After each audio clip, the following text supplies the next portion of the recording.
be seeing the effects of mass incarceration. We look forward to sharing what's in store with you very soon. We also want to shout out our teaching artists. You guys want to clap for them, guys?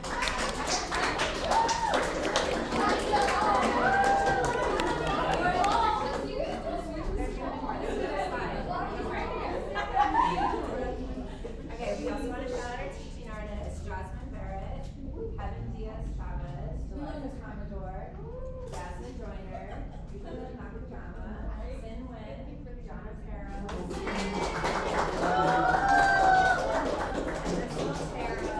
Rashida Terry, and Alex Bokuno. All right. So make sure you wait to today's event coordinator, Shanae Sharon, event technician, Andrea Vasquez, sound technicians, Beth Fuller, and Zach Sinatra.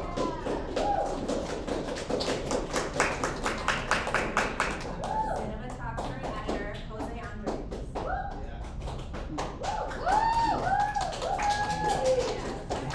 Alright, also give some love to our program manager, myself, program supervisor Tyrone Davis, grant writer and attorney Caitlin Dixon. Yes, she helps us fund all of this, and she's a success. So big round of applause for Caitlin. Program assistant Jasmine Manriquez. And executive director Sierra Payton.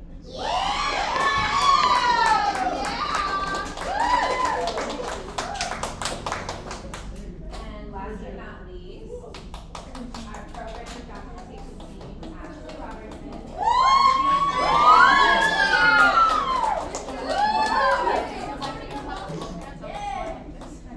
All right, ladies and gentlemen, it's time to get into some money talks. But before we do, I'd like to introduce our very special host, the executive director and founder of the Michael's Daughter Foundation. Oh yeah.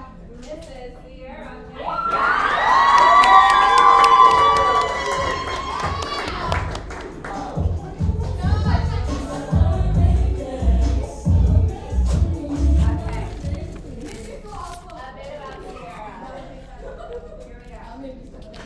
Sierra Payton is an very important. Listen here. Sierra Payton is an accomplished actress. Tyler Perry's The Oval and the Wendy Williams movie. Writer and recipient of the 2016 Los Angeles Pioneer Woman of the Year. As an accomplished actress, Sierra's first role was a female lead in the action feature Flight of Fury, starring opposite Steven Seagal. She has since then shared the screen with Dwayne The Rock Johnson, Nicolas Cage, Kevin Hart, Josh Brolin, and many more acclaimed artists. Recently, Sierra portrayed the infamous talk show host Wendy Williams in the Lifetime biopic Wendy Williams the Movie, and stars as Lily Winthrop in the BET's The Oval.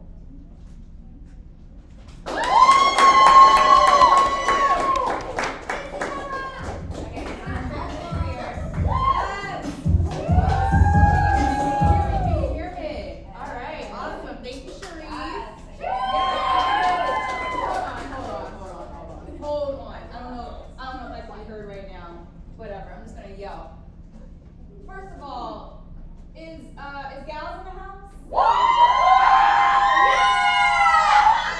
No. I really want to know. Is Gals in the house? One more time, is Gals in the house? All right, so we also have some high schoolers in the building. Do not be outdone by our beautiful middle schoolers. So is Environmental Charter High School in the house? Cherise? How are we gonna, for the money part, where we hand out money, where do we get the money? You have it? Okay. I wanted to make sure. Thank you. We got this one more time. On three. I need to know, is ECHS in the house? On three. 1, 2, 3. Yeah! Thank you. Is everybody from the Michael's Daughter Foundation in the house? All right, and then we're going to also just give a nice virtual shout out to Carson High School. And also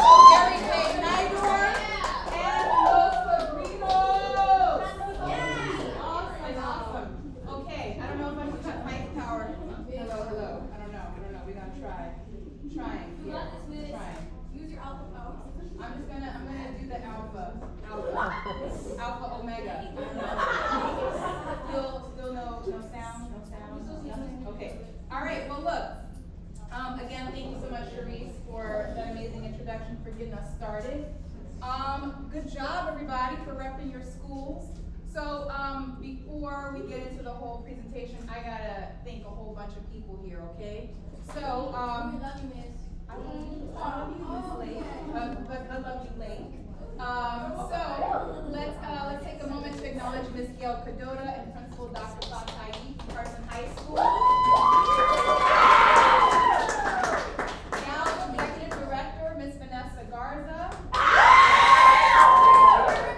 Principal Miss Erica Unin and the entire GAL staff. And we have Environmental Charter High School Principal Miss Lucia Benuelos. Assistant Principal Miss Jennifer Larson and Miss Jennifer Benuelos.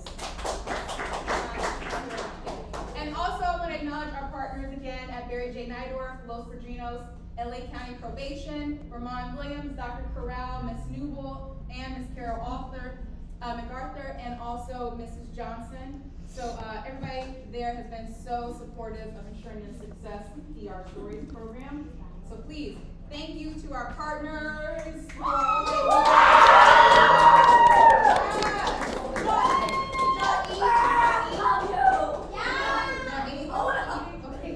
Good. Okay, and then we gotta also thank the sponsors here, okay? So, none of this at all will be possible without these amazing sponsors right here, and also we have our partners listed as well. We have the California Arts Council, we have the Bancroft Family Foundation, we have the Los Angeles County Board of Supervisors through the Department of Arts and Culture, we have the Los Angeles Justice Care and Opportunity Department, we have Amity Foundation, Community Partners, Environmental Charter School, Girls Athletic Leadership School, LA County Probation, and the N-Tribe. And I gotta say, any opinions, findings, or conclusions contained herein at this event are not necessarily those of our sponsors. All right? So, whatever we talk about here doesn't mean that it's theirs. So, I know you all signed up already, because you got permission to be here. If there's anyone who did not ride on the bus, if we got any other guests in the building, please go ahead and just sign up with the QR code. But if y'all want to also sign up as well, to make sure that we have record that you were here, super helpful because we have to get data from our events, like how many people showed up and stuff like that. So if you all have your cell phones on, which I don't think you all do, please scan that QR code. It'll be up on the screen throughout, and make sure you fill out the questions so we have a nice head count of who showed up. Okay? All right. Yeah. We're not doing questions yet, but go ahead. What question you got for me? Huh? Is that you, like, with the... No, that's my future daughter right there. No. This is just a stock image. I don't know who she is. So. All right. Thank you. All right. Also, are we able to get connected to sound at all with the speakers? With the main speaker? It's connected, it's just really low. Well, what I was gonna ask. I don't know. If they can't hear you, I can yell at them. You are teaching. I love yelling! I'm very good. This is a long story, but that's the way.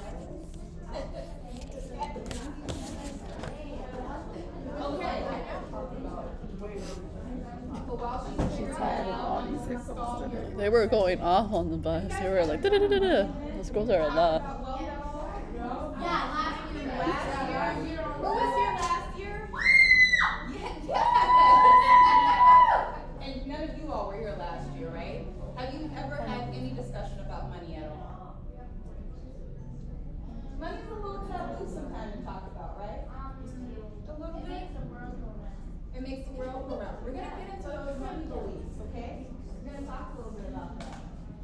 Maybe, maybe not. Okay. Well, who's I'm gonna introduce Tatiana. Okay. All right. Well, listen, y'all. We're gonna go ahead microphone sound. So I want to go ahead and introduce our first panelist. Okay, let's get into it. Her name is Miss Tatiana Roberts. She's a financial.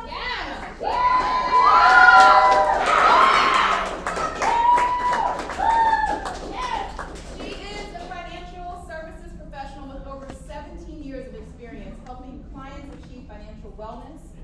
As a dedicated advocate for financial health education, Tatiana believes that empowering individuals and communities with the knowledge and tools to make informed financial decisions is essential to building a more equitable and prosperous future.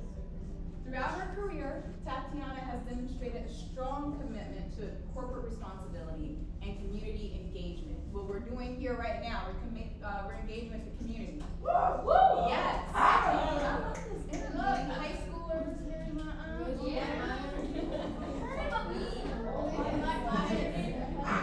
So she has led initiatives to promote financial education and empowerment, including volunteering with local schools and community organizations such as Max Stewart Foundation to provide financial literacy workshops and mentorship programs.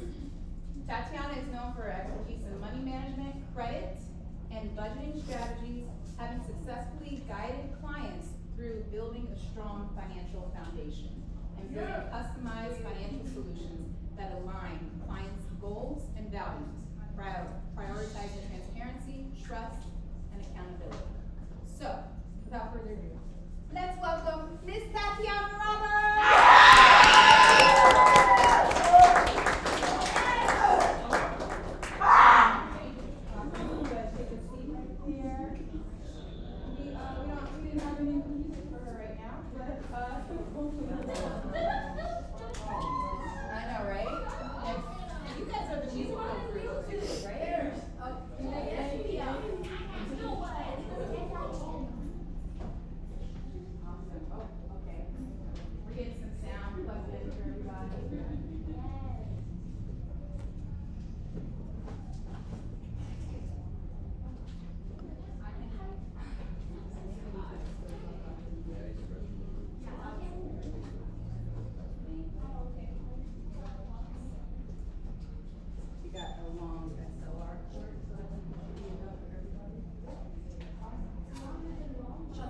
Hello. Oh, so much better. Is it too loud?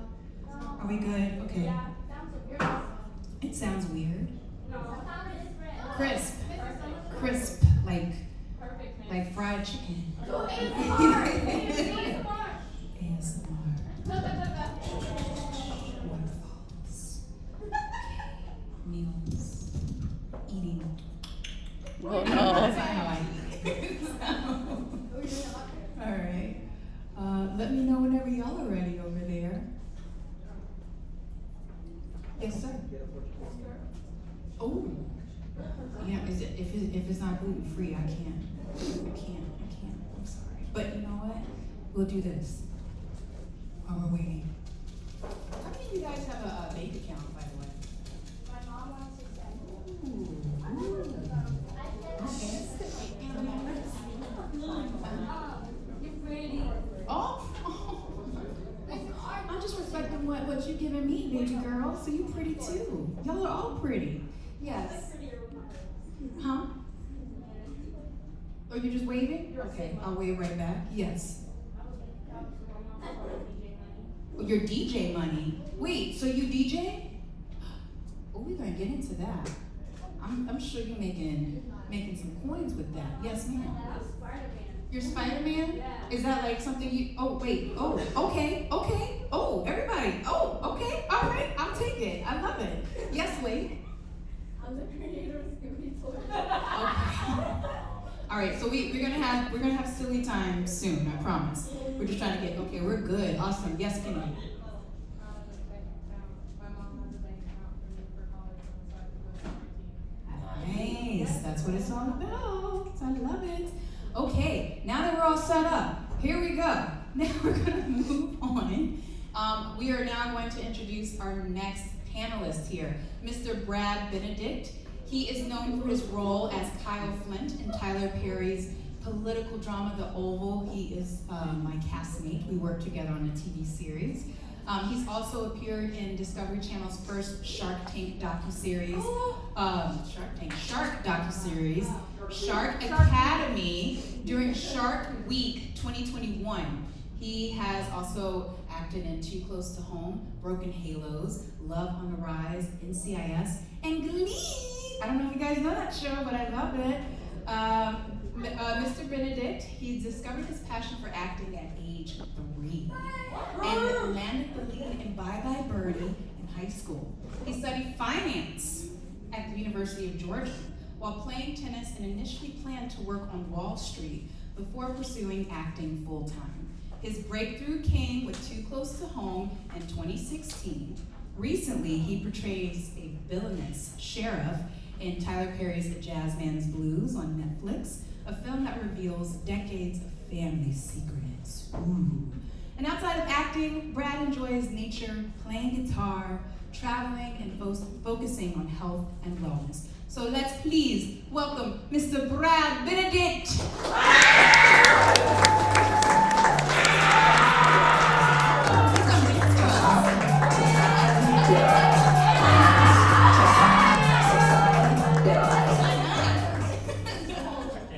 No, you can't. That was smooth. I love it. That was great. Yes. All right. Awesome. I love that. Okay. And now we have to introduce our last panelist, but definitely not least. Okay. So, Mr. Nelson Estevez. He is a New York native and is a former athlete turned actor who pushes boundaries and isn't afraid of adversities. Estevez's career has evolved over the last decade. Beginning in New York City, his training at Terry Schreiber Studios provided him strong fundamental skills in theater. He has become adept in slipping into the shoes of his characters with empathy while reliving their stories. Nelson considers both mental and physical training, listen to that, to be a key factor in prepping for a role. He trains to be an actor. The way some athletes train to be in the Olympics, with conscious dedication and conditioning to all aspects of his life. Nelson also works on Tyler Perry's The Oval with Brad and I. We gotta get Tatiana on there real soon too, so we can all be on there. And he's also appeared on the Hulu series Pam and Tommy and David Fincher's Netflix film The Killer. So please, why don't we go ahead and welcome Mr. Nelson Estevez. Yes!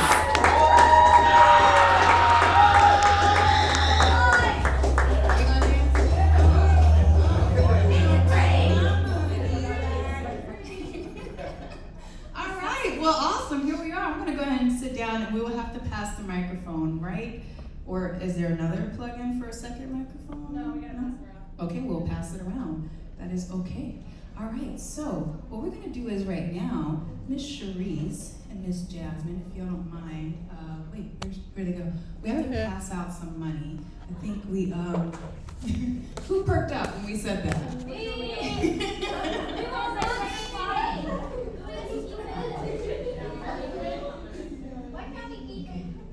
You can't keep it, but yeah, Cherise, where's Cherise?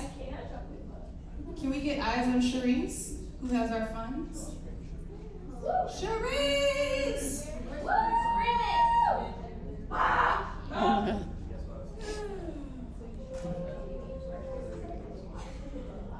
Where is she? Let's see here.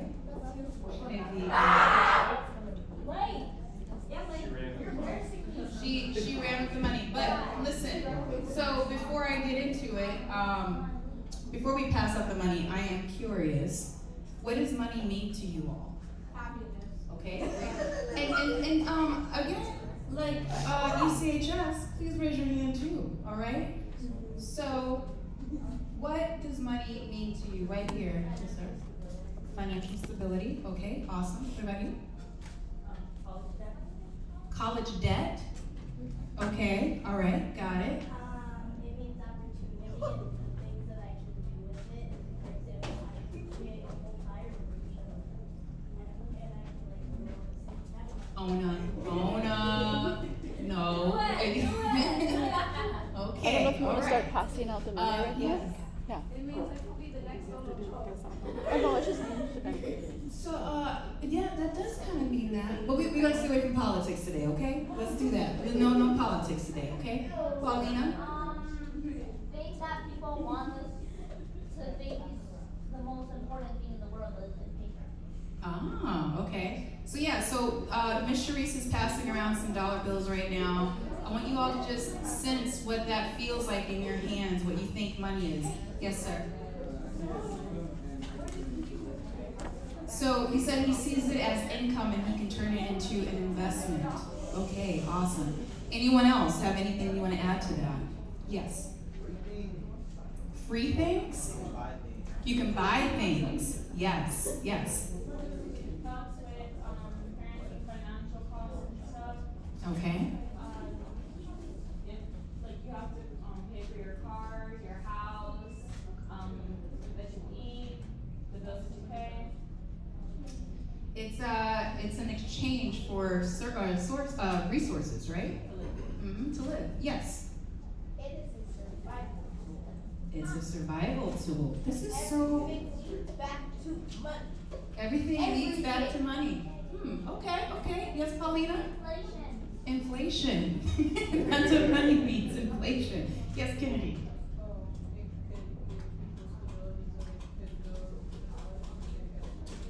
Yes, it helps to provide opportunities, right, for college. Okay, so we all heard from you in the audience what you believe money is. So I want to hear from our panelists.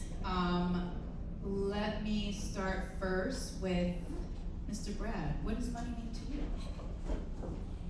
First of all, hello to everybody. Ooh, I like that microphone. Yeah, feels powerful.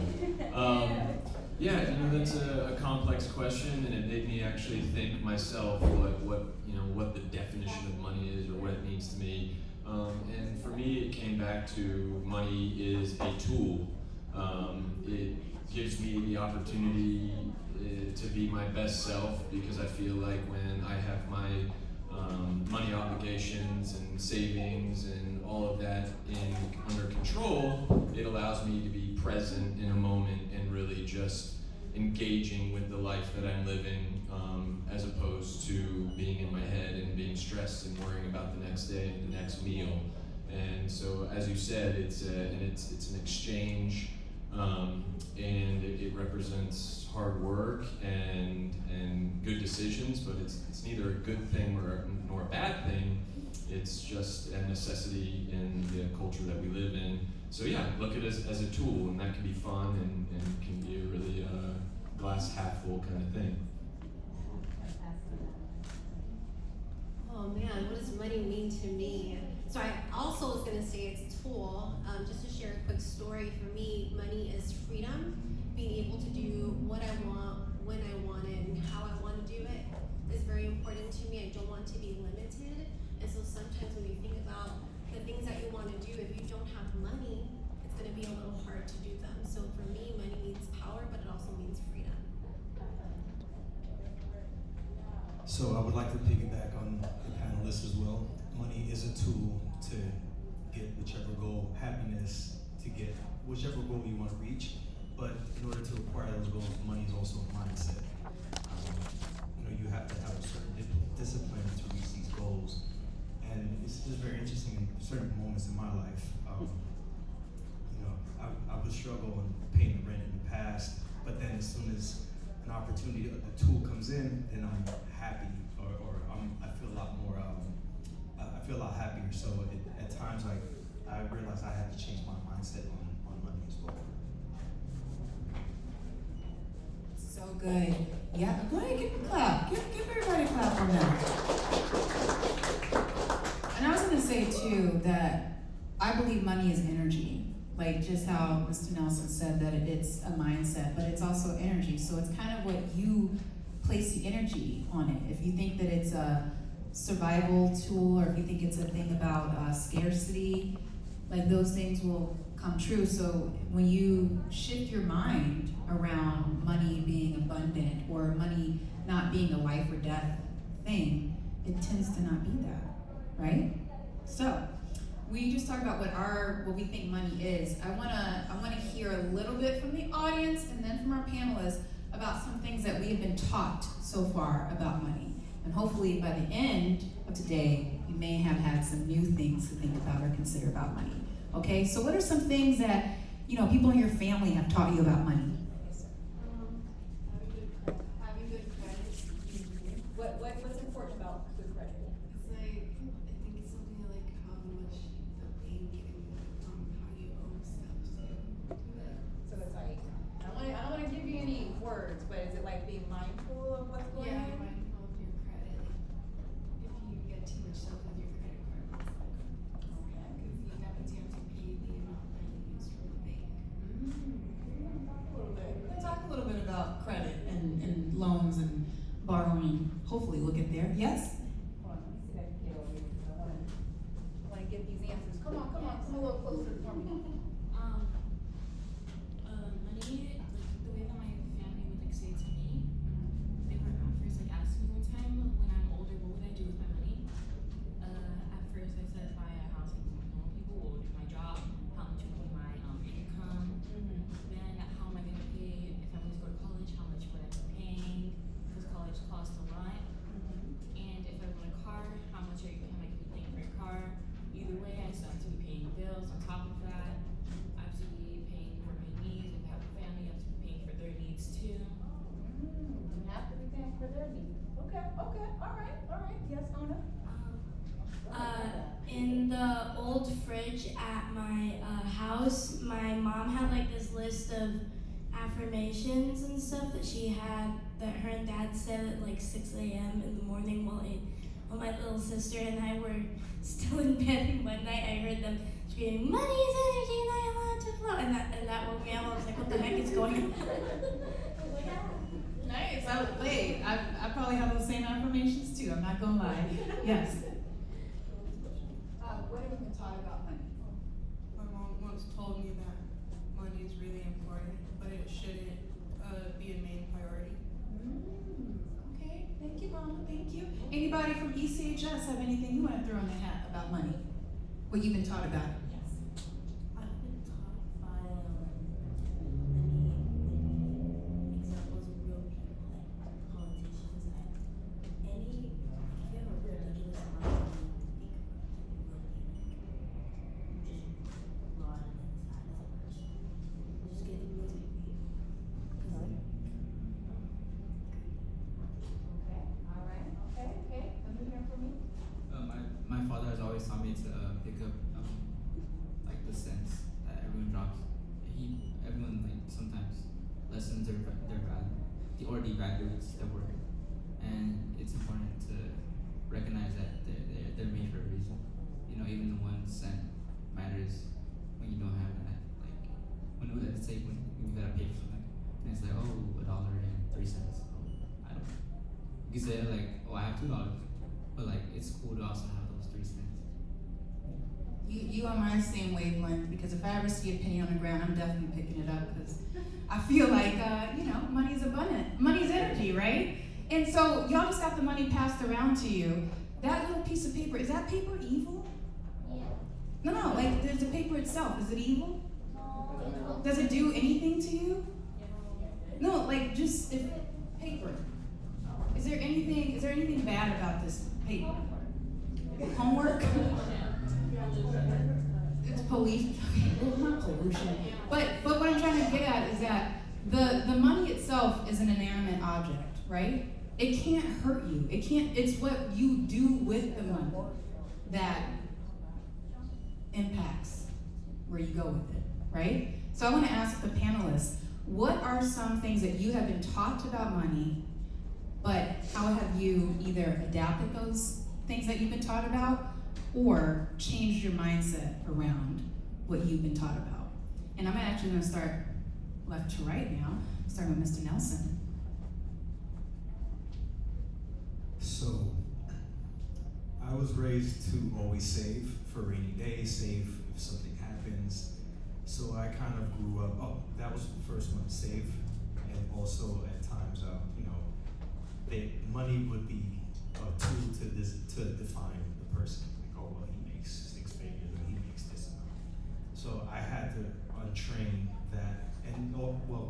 saving money, I had to find a balance because I found out I was always saving, and I would not get to enjoy, the hard-earned money that I've made. So I wouldn't be able to go certain places because of the fear of, God forbid, something happens, or I would always have that money saved up if something happens. So I had to retrain my mindset with that. And now I'm using money to work for me, and just also finding the balance of enjoying the fruits and labor of me earning money. So I'm working there in that aspect, and then with what was my other one? Oh my gosh.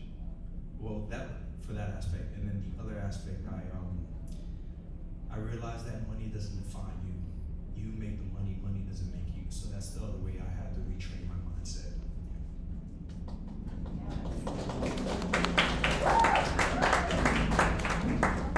Alright, so some things that I learned about money. So I think when it comes to being financially healthy, I want you to think about these 4 things. Number 1 is you need to learn how to earn money, right? Because money comes in different ways. Oftentimes I hear that money is evil, but there are some good ways that you can make money. So always think about how you're going to earn money. Now, the second thing, as you can imagine, once you make money, what do you think most people want to do with that money? Spend it, right? So the second thing you need to learn to do is how to save your money, right? How to actually use that money for things that matter to you. The third thing is now we have the money, okay, now what? Somebody mentioned inflation earlier. Inflation is at an all-time high. If you don't know what that means, it means that the cost of things are actually going up. So maybe you bought Starbucks, 2 years ago it was $4, now it's $8, right? Especially if you get the cold bowl, right? So you need to learn how to grow your money. That's the third thing you need to do, how to grow your money. You heard investments earlier. The fourth thing is now, have you ever heard that term or that saying of more money, more problems?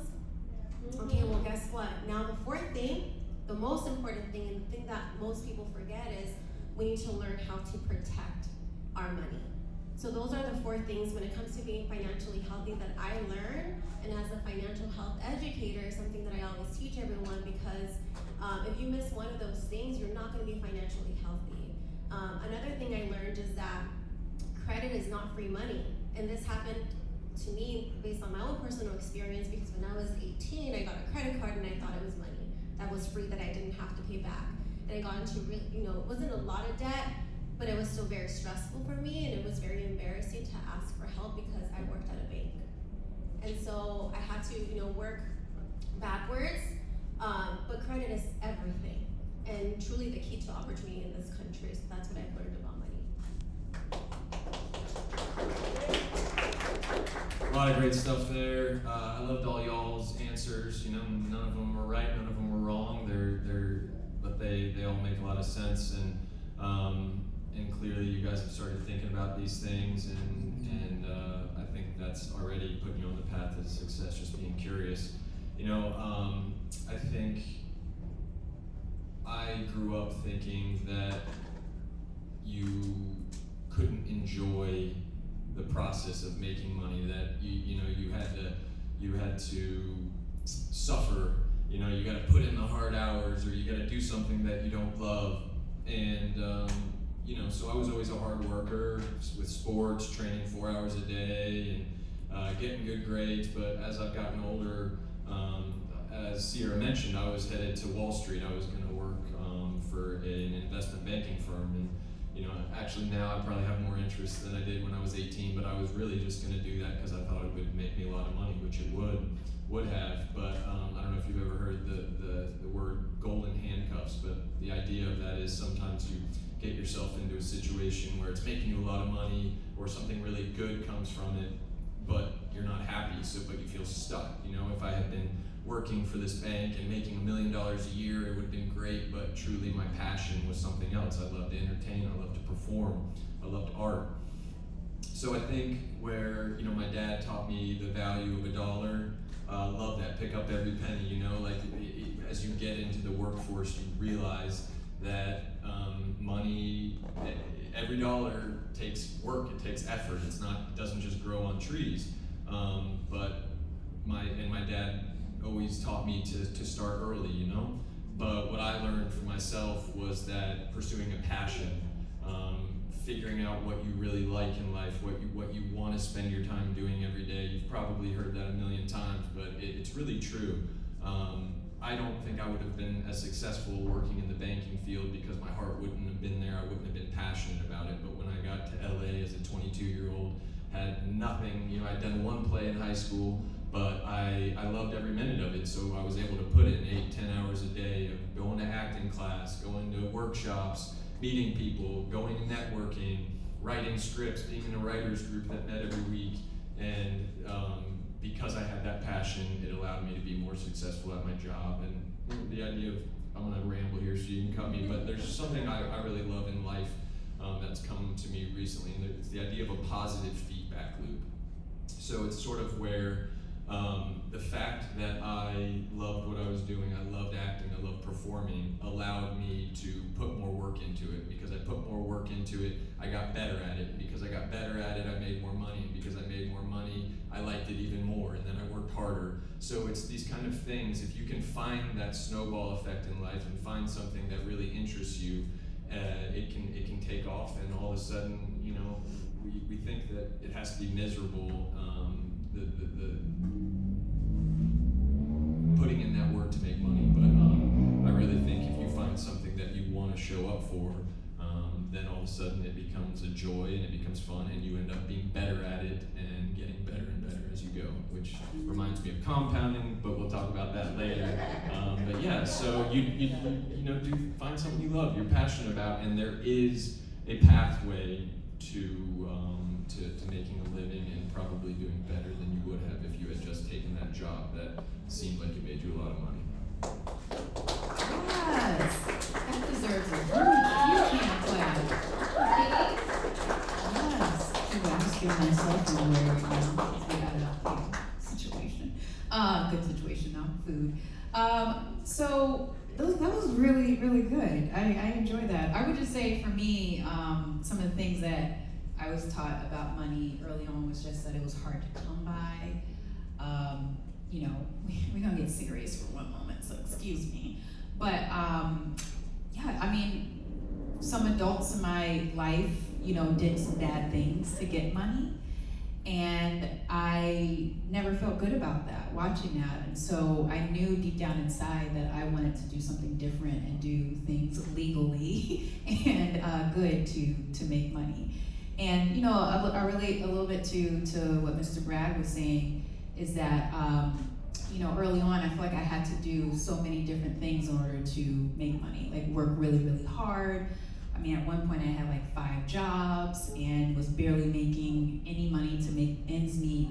And I think for me, once I shifted my mindset and just started reading stuff like what Ona's parents, with the affirmations and stuff, it really started to help shift my mindset around money and just started feeling good about money. Because like what you said too, I mean, that was some of the things that I was taught, is that money's evil,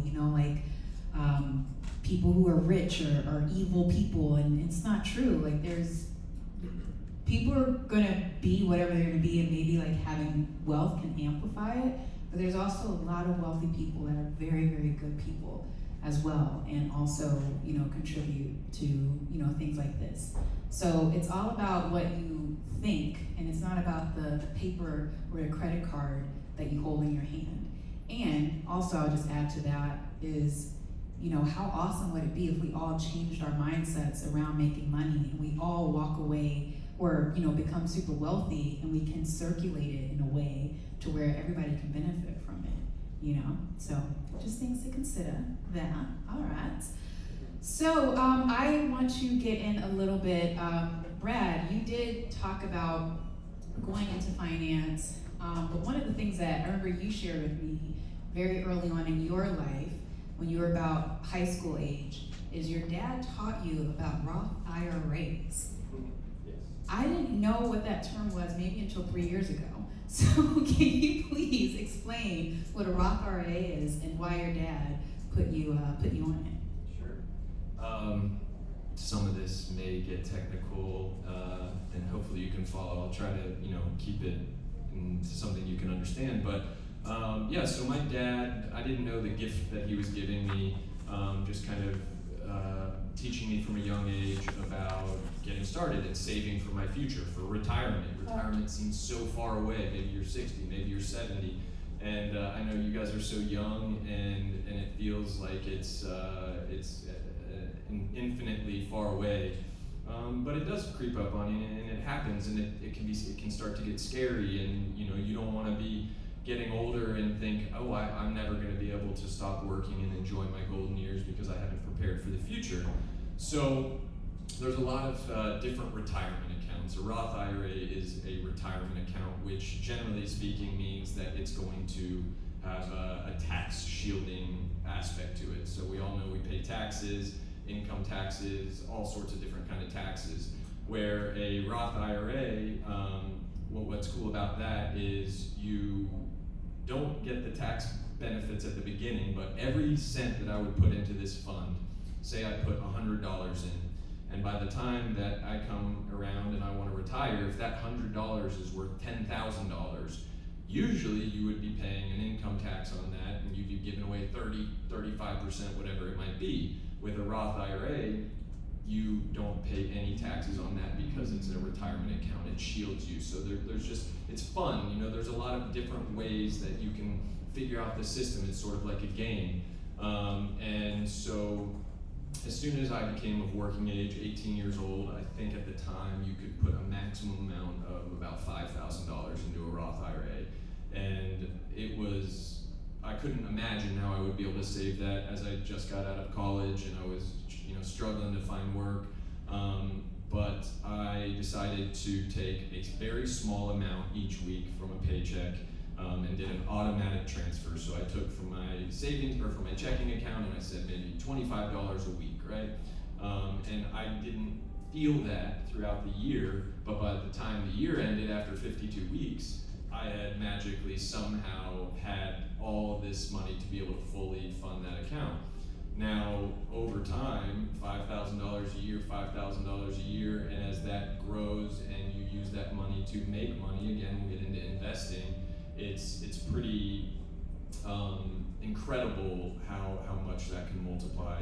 And an important thing there is just getting started early. Even if you only have $10, to try to save small amounts and put it away over time, it can really become wild. I don't know if this is where I want to do it, but there's an example, and I'm curious what you guys think. So if I was to offer you, after 1 month, I'm going to give you a penny on day 1, then I'm going to double that on day 2, double that on day 3, just penny, and by the end of the month, I'll either give you what that adds up to, or I would give you $1 million. What would you choose? The pennies doubling every day, or $1 million? The pennies. All right. Well, you guys are wise. I think it sort of gives it away because I'm asking the question. But the point is, as that money multiplies on itself, it can seem like a tiny amount, but that would give you over $10 million at the end of 1 month.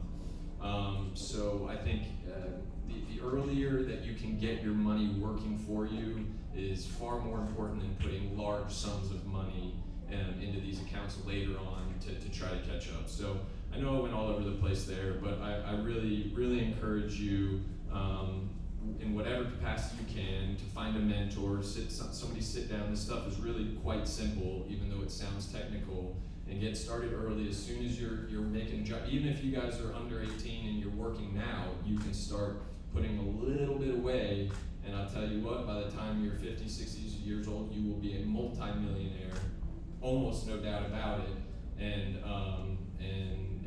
you won't even feel like you were doing something uncomfortable. So, yeah.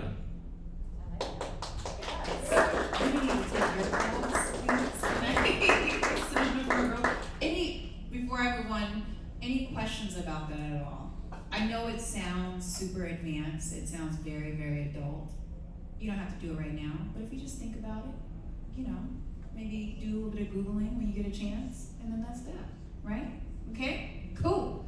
All right, I'm gonna go down over here to Mr. Nelson because I wanna know some ways, just from early on, when you were about these kids' age, what were some of the things that you did with money when you first got it? I would definitely spend it. but also had that fear of saving. So I would get a weekly allowance in high school of I would say it was about maybe $15 at that time. So I would make sure I would save $5 every time for that. Because what I would spend it on is some of my favorite clothes or sneakers. I remember back in the days in the 90s. I don't know if you guys remember Scottie Pippen. Yeah, one of my favorite basketball players. So he had some really cool sneakers that I wanted, but they were at that time they were about maybe $95, which was a lot of money back then, especially for me at that age. So I saved up until I can get those sneakers, and got stolen afterwards. That's a whole other story, but that's pretty much what I did. And then my parents actually helped to get me a life insurance policy, and that's a whole other thing. I actually found out about that like last week. yeah. So it's pretty cool now because the cash value has been accruing as well, which is really awesome. So I thank them for that.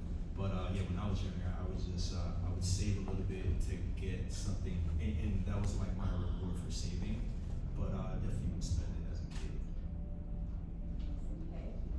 Yeah, So I remember too as a kid, well, what I used to do is just do my best to just save my money like in a shoebox, and then, when I eventually got a bank account, just kept everything in there as best as I could and just like not spend.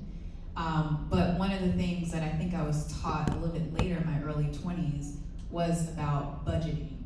So I want to just hand the mic over to Miss Tatiana.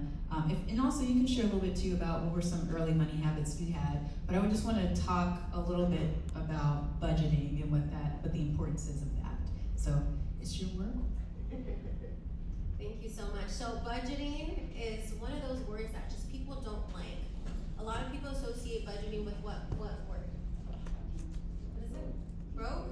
It could be broke. What else? Limit, yes.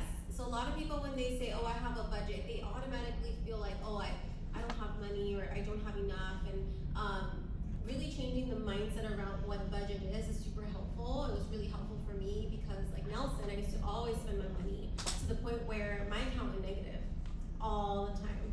And I found, why? Because the money was gonna come in anyway. So for me, I'm like, it's okay, in 2 days, I'm gonna get paid again, it's fine. And it wasn't fine, right? But back then, it was fun. I wanted to go out with my friends, and I wanted to get a new outfit, and it was just a thing to do. I wasn't thinking long term. Also growing up in a household, with a single mom, we didn't have much money, so you can imagine that once I did get money, I wanted to buy it all, right? So budget, I want you to think of budgeting as really having the power to dictate and tell your money what to do, right? So not the other way around. So a lot of times when you want to go out with your friends will say, well, you can go out with your friends if you do your bed or clean your room. Budgeting is really the same thing. You can go travel, you can go buy those shoes as long as everything is paid. One of the things that I want to emphasize on is paying yourself first. And a lot of people kind of put that in the back burner. They don't understand that concept, or maybe they do, but they just don't do it, right? So paying yourself first. When you pay bills, what are some bills that you all pay, or that your parents could pay? Gas, what else? Electricity, what else? Water, what else? The rent, okay. Would you ever not pay these bills? Okay, so why don't we pay ourselves? Right? That's not an actual question. I want you to reflect on that.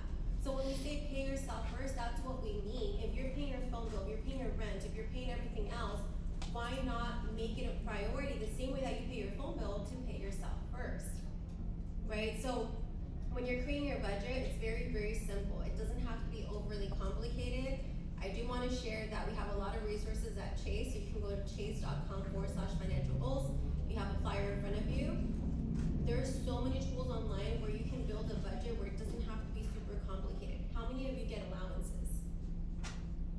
Some of you do. Some of you have DJ jobs, right? Some of you already have jobs, sell things. So think about budgeting like this. Very simple. You have to look at the money that's coming in, right? So think in your head right now how much money is coming in.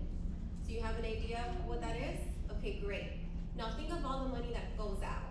So there's two things I want you to think about.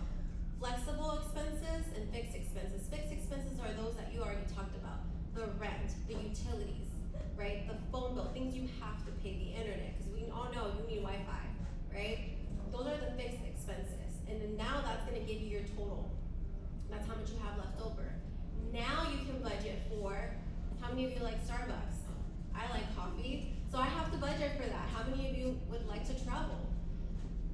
Great, so we're gonna budget for that too. How many of you are preparing for the holidays? How many of you would like to buy things for your family during the holidays? Great, so we're gonna add that to the budget. Simple as that, right? Does that sound a little easier? The other thing, since the holidays are around the corner, is you've ever heard of, making a list and checking it twice? How many of you do that during the holidays? You do? Okay, well most of you should, right? Because what happens is, you may want to get a present for your family members, for your friends, but if you don't have enough money, that is how people get into debt, especially around the holidays. The holidays is when most people use their credit cards because they don't prepare for those expenses. How often do these holidays come around? Every single year. It doesn't change, right? So we already know ahead of time that we should be saving for that a year in advance. So any questions on budgeting? Was that helpful?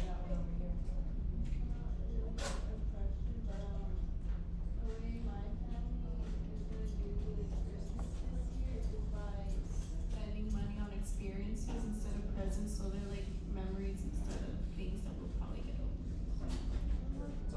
That's so great. Yeah. Did you have anything else you wanted to add? No, yeah, it is. Well, I guess I could add, How many of you have wanted something so bad, like so bad, like a toy, some shoes, okay. And then how many of you still loved it after 6 months? That's actually really good, because typically you get over, especially with toys.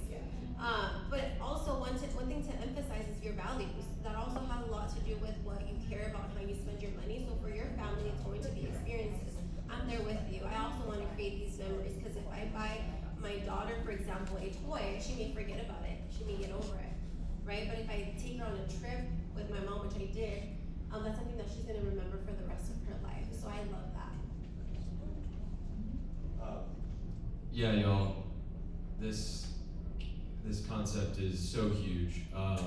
I'm still struggling, I think about it every day, and I'm investing, and I'm making a lot of money, and it's just one of those things that I haven't sat myself down to do, and it would take me 15 minutes. And do any of you guys ever have time during the day where you're kind of in your head and you're just like worrying about something, or you're thinking about it, anxiety, or right? So it's the worst, right? You're not engaged in what you're doing, you're not there, you're not hanging with your friends, you're not getting better at your sport. And so, or you spend the money on a toy, but you're kind of nervous, you're kind of uncomfortable because you didn't really have enough money to spend on it, so you can't enjoy it fully. So what I think a budget allows you to fully enjoy these things that you spend money on. So I love to go and have nice dinners, but sometimes when I'm putting down, $100 on the dinner, I'm like, I'm sort of not enjoying it as much as I can because I don't really know, do I have money for this, or is this smart, right? But if you just make your categories, and hey, at the end of every month I got $500 that I can put towards a dinner out because I've put money in savings, I've paid my water bill, all these things that have to happen, then I can truly enjoy that dinner because I know that it's part of the plan. So like I said, I even am still struggling with it, and this is like one of the launching steps, one of the first things you can do, and it's a great habit to get into now. There's so many tools online that can automate this for you essentially. But I just really encourage you to listen and ask questions and reach out and start with that, because then you can truly enjoy these moments that you're working so hard to make the money for. Yes. Oh, yes. You just sparked something in me. A lot of people think that if I make more money, my problems will go away. If you don't know how to budget $10 and you get $1 million with that acting contract, guess what? It doesn't get easier, it gets harder, right? So establishing that habit early on is going to be important, because if you can manage $10, you're going to be able to manage millions. And I want to remind everybody, I know that when I asked you all earlier, talking about money can be a little boring, can be a little taboo. But, we wanted to do this so you all can start thinking about, what's some habits that you want to do to apply to your money. And 2 of you can do that starting today because we are doing a raffle at the end of this. So we are doing a raffle. One person's gonna walk out of here with $100. And another person's gonna walk out of here with a $250 Visa gift card. Okay? So, I need to see eyes, I need to see faces, I need to hear questions, I need to hear comments. I need to see some engagement because we're talking about money, okay? All right?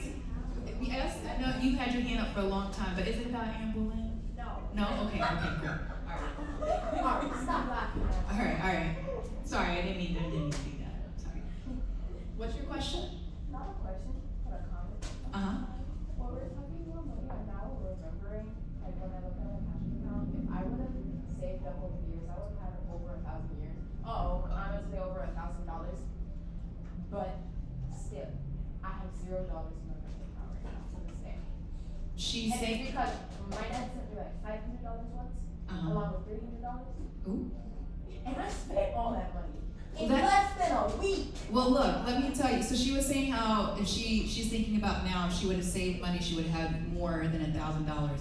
But how old are you now? She's 11. Or sorry. Listen, you're so young. You can start now. You can. The beautiful thing is that you can always start over. Okay. You spend your money, but you learn from any type of money mistakes that you've made, and you can always start over and apply some of those lessons from the mistakes that you've made. Yes.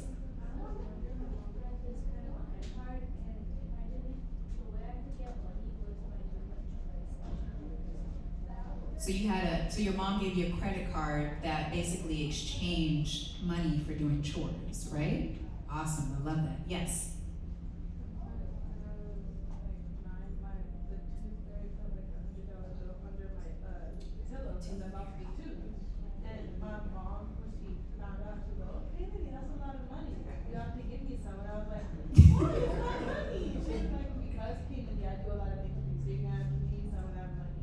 And so she took 25 and I was up to 75 and I was so sad about it. And then my dad was like, you have to give me something. So my mom and my dad took in total 50 bucks. And then I had that just my mom was like, hey, if you just give me the money and I'll put it in like a little account for you. And she put it in like this account for me and she never told me where it went. And I asked her like a month ago and she was like, oh, I don't know where that money went, I'm sorry. And I got so angry.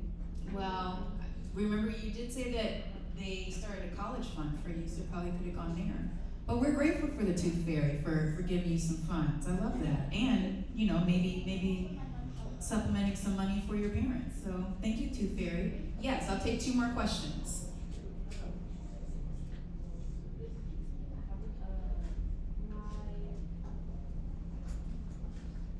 I'm just gonna try to.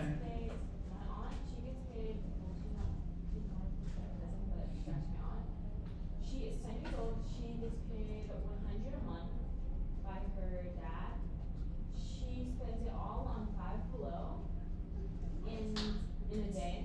Okay. But if she saved up most of that, ever since she was like, we started paying her since she was like 5. I'm pretty sure if she saved that, she would have had $500.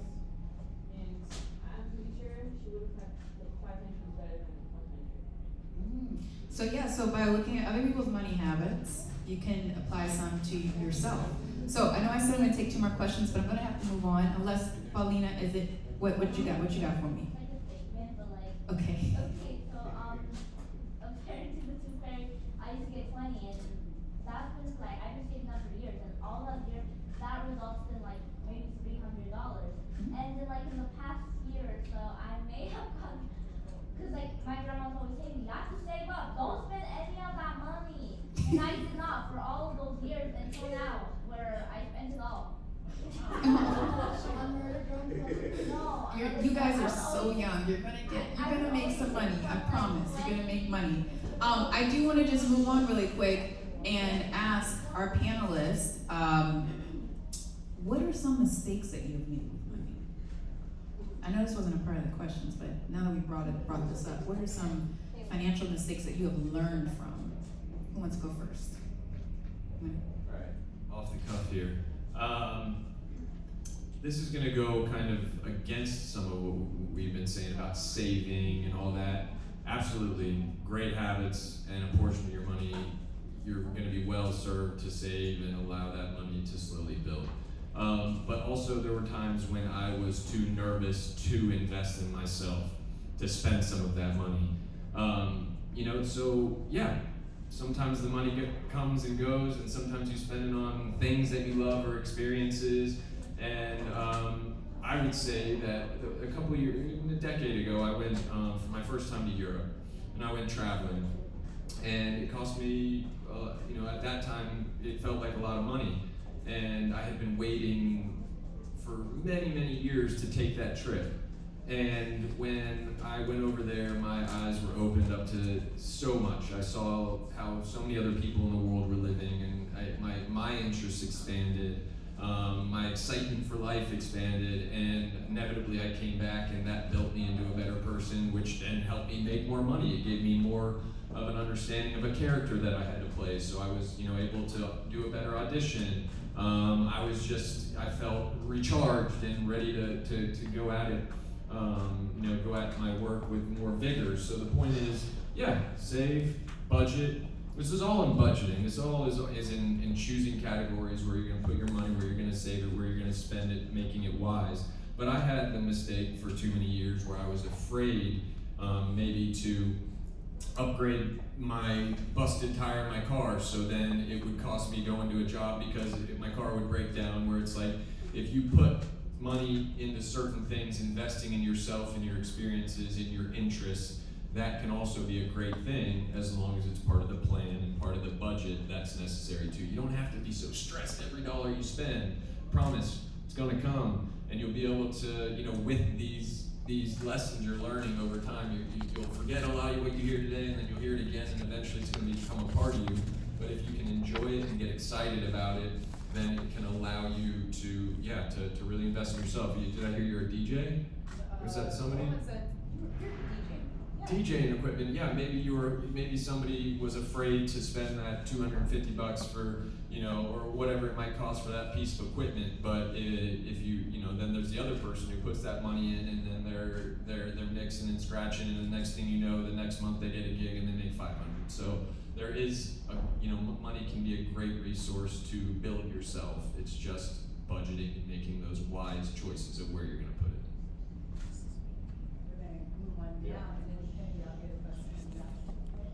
Alright, so you all kind of learned about my mistakes, right? So messing up my credit, going negative, but I actually learned from other people's mistakes, and that was around buying homes. When you think about inflation and where home prices are, I used to always talk to people that were always saying that buying a house was impossible. And I realized really quickly on that it was impossible if you didn't plan. Yes, it was impossible if you didn't have the right people around you. So earlier you heard mentor. I happen to have a lot of money mentors, and so I started talking to people that were buying homes. And so long story short, I was able to buy 7 properties, 6 of them being in Los Angeles, because I forced myself to make it work and to budget for that.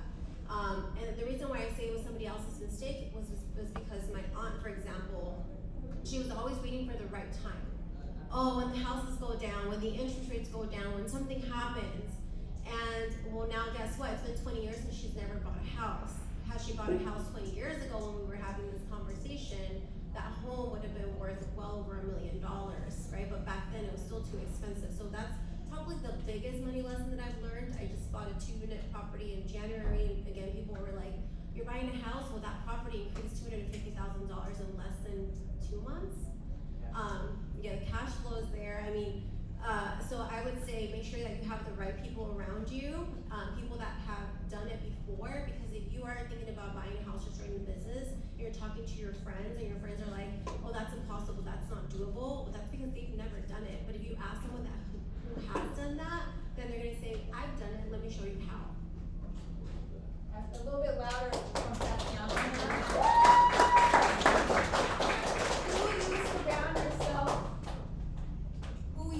surround yourself with is so important on how you manage your money. Don't let your friends influence you. Don't let, family members, strangers, whatever. And also, like with social media, you don't have to always try to keep up with the Joneses and have what everybody else has and do everything that people are doing with their money. All right? So be very mindful about what, people, your friends maybe could be negatively influencing you about how you manage your money or making fun of you for saving your money, which is cool to save. So while in college, there was a lovely gentleman at a booth asking me, hey, do you want to open up a credit card? I was like, oh, sure, 18, 19 years old. Oh, this is money that I can use and spend? Like, cool. So long story short, I ended up opening up about 7 to 10 credit cards. I thought I was killing it because I'm like 10,000 here, and each card I have about 7 to 10 grand. So I ended up maxing out the amount. So let's say that means if a credit card gives you $1,000, I would max it out to $1,000, every card. So what I did not understand was the concept of interest. And these credit cards, sometimes they give you a nice little intro. You don't have to pay interest the first year, but after that year, man, you're paying about 30%, close to 30%, 25%. So that $100 is $130, $120 at the end of the year, or maybe even more. So I ended up filing for bankruptcy. Yeah, because I figured the amount of time I would end up paying everything out, and luckily I was still at home after college, living with my parents, so I didn't have to worry about rent. But I did the math. It was a tough decision for me, but I ended up filing for bankruptcy, and I just took it as a learning lesson, and I learned so much from that experience. And so it's just be mindful when you guys get old enough to use a credit card, just be mindful about the interest. Yes. I would just say really quick, my first big major money mistake that I ever made in my life, when I was about 19 years old, I booked my very first acting job and I got paid a nice little chunk of money. And the movie was filmed in Romania, which is in Europe. And when I never filed taxes before, because no one tells you how to do that. No one goes, you gotta file taxes. And I'm telling you all right now, you have to file taxes. So, especially when you turn 18 years old. And so I went and I did my taxes, for the following year. And a woman at the tax place told me, oh, this money you made from this movie, don't worry about it. If you were paid overseas, you don't have to pay taxes on it. And so I filed my taxes for like my little restaurant job that I was doing. And then 2 years later, I get a big bill in the mail from the IRS saying that I owed not only taxes from that check that I got, but also with interest as well. And I went back to the tax place that they did my taxes, and the woman told me that woman misled me, first of all. And second of all, that woman was doing some shady stuff, so she got fired from the place. So I had to go every night after, I was in college at the time, so every night after class and rehearsal, I had to go to this tax place at like 1 o'clock in the morning and sit with this woman, and we had to go through all of my bank accounts, or like all of my transactions for that year, to try to help deduct from what I owed from that year, and then also try to even out what my liability was. So I had a tax audit at the age of 19 years old, college student, and it was the scariest thing ever. And so what I want to tell you all is, when you do make some money, no matter where you make it from, if you make it from Antarctica, you gotta pay taxes on it. And so what I've learned from that for myself is I just really manage my books as best as I can. I use QuickBooks, and I go through and I look at everything that I've spent for the year, and then just make sure that it's on the up and up. So that's one of my lessons that I've learned. Yes. Oh, you're gonna clap? Oh, go ahead and clap. I'll take a hand clap for that. We're gonna have questions in about 15 minutes, so just hold your questions. But what I want to talk about now is, we've talked a lot about budgeting. We've talked a lot about, our beliefs and our mindset around money. I want to talk about some of the jobs, our early jobs that we got, and also the jobs that we do now, and what are some ways that we manage our money now. So I will go down from Nelson to Brad, but what were some of your first jobs that you got? And what's your job now? What are some of your money habits now? So I graduated college with a business degree, so I was doing sales, marketing. So I started off doing that, and then I ventured off into entertainment. So make my money now as a full-time actor working in that aspect. So I've learned to use that money in high-yield savings accounts where I'm just collecting interest now. And also I do enjoy stock market trading. So I do long, mid, and short-term trades. But you can get in there. It gets a little complex, but I think the inner math geek in me really enjoys just playing with derivatives and numbers. So I'm trading a lot more this year, especially with this market. So those are some streams of income for me. And also, like Brad, I have an IRA Roth account too, which I also can trade as well too. So my earlier jobs, so I started working with my mom at a very, very young age. I used to go to work with her and help her, and I realized that I enjoyed talking to people. You too? Yes. Actually, that's like the best experience you can get, because you can't really get in trouble that bad, and when it's your mom, she can't really fire you, so it's great. So then in high school, I really wasn't sure what I wanted to do, and so I entered this ROP program, just like an occupational thing that they did in high school, and so I stumbled upon banking, and I'm like, wait, I get to talk to people all day, sign me up, because I love to talk. And so started my career in banking and moved really quickly. I think one of the things that my mom always taught me was just be the best that you can be at everything that you do and always be number one. So that really helped me get promoted really quickly. And then fast forward, not only was I the youngest assistant branch manager for a branch, not only was I the youngest branch manager at Chase for a long time, but then this job as a community manager came about, and it was all about giving back to the community through financial health education, and that's something that I didn't have growing up. So for me, I was like, oh my gosh, this is a dream job, sign me up. And so here I am, and the way that I manage my money now is it's not, I don't only think about myself, I have to think about my family. I have 2 kids, so I want to make sure that I instill those values in them, and that they are limitless, and that they can do anything that they want. They don't want to have any limits on where they can go to school, for example. So growing up for me, that wasn't really an option. I had to figure it out. So for me, I want to make sure that I instill that in my kids, where they can go to whatever college and money is not an issue. So the way that I manage my money is, yes, for myself and also for retirement, because I'm gonna get older eventually and not work, but then also for my kids, so that they can have a better life than I did growing up. Awesome, good stuff. Any football fans in the house? NFL fans? Come on, somebody. So yeah, we Atlanta Falcons. Let's go. There we go. We got a fan.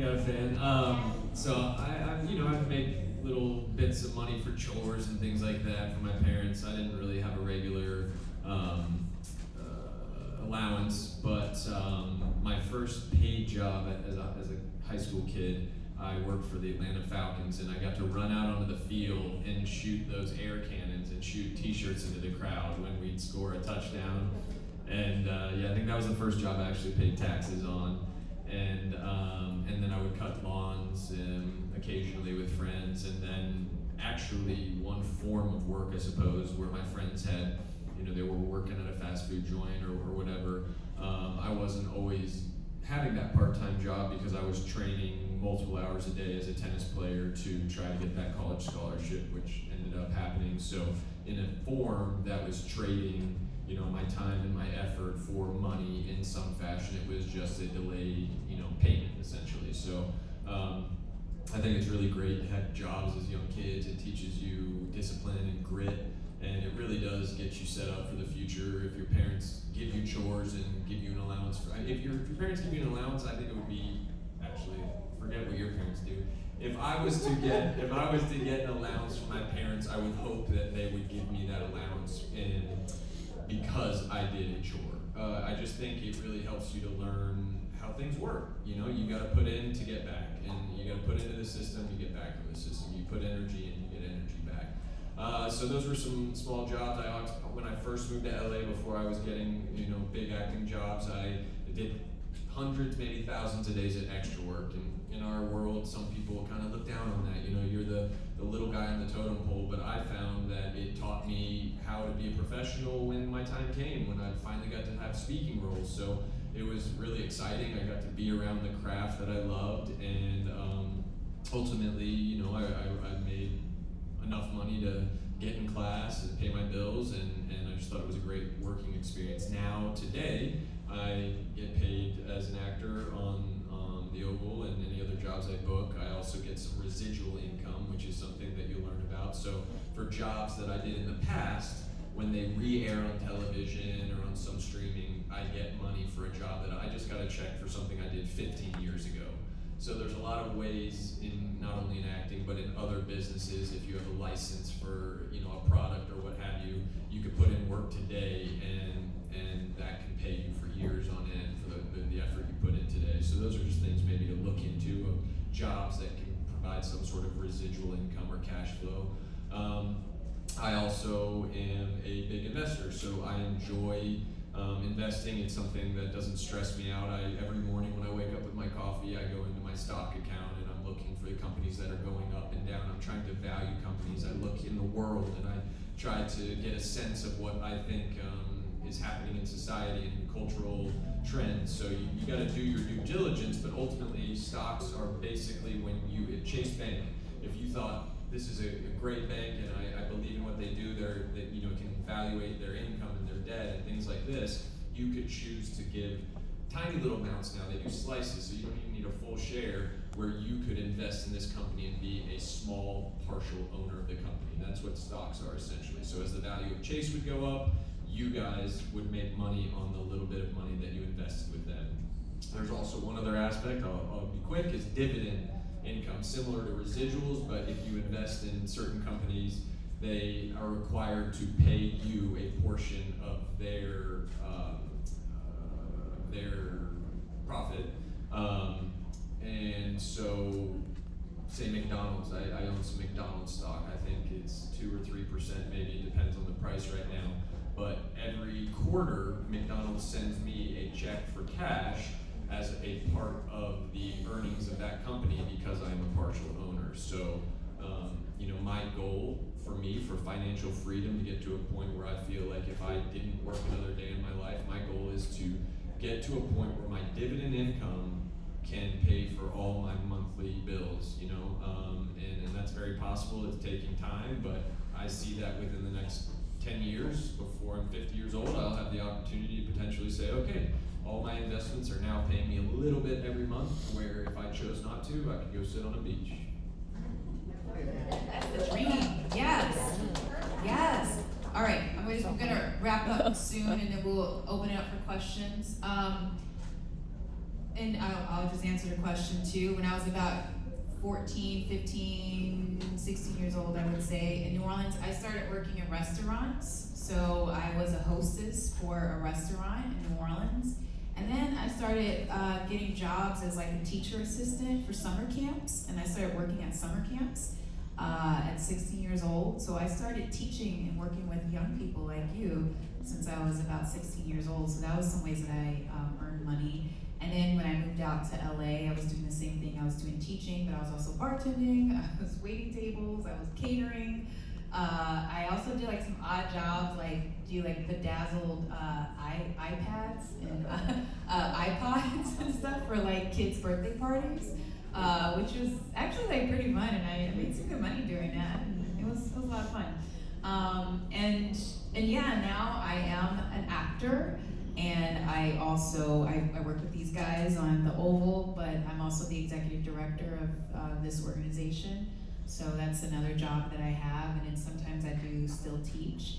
And then, you know, getting into real estate. So we have one rental property, my husband and I, and hopefully to do more. I gotta get on the Rock RA, I'm working on that. But these are things that I had to self-teach myself. You know, we didn't have us up here, we didn't have us an event like this at Chase Bank when we were growing up. All of these things that most of us have learned, we had to self-teach ourselves, or thank God for Brad's dad teaching him some things.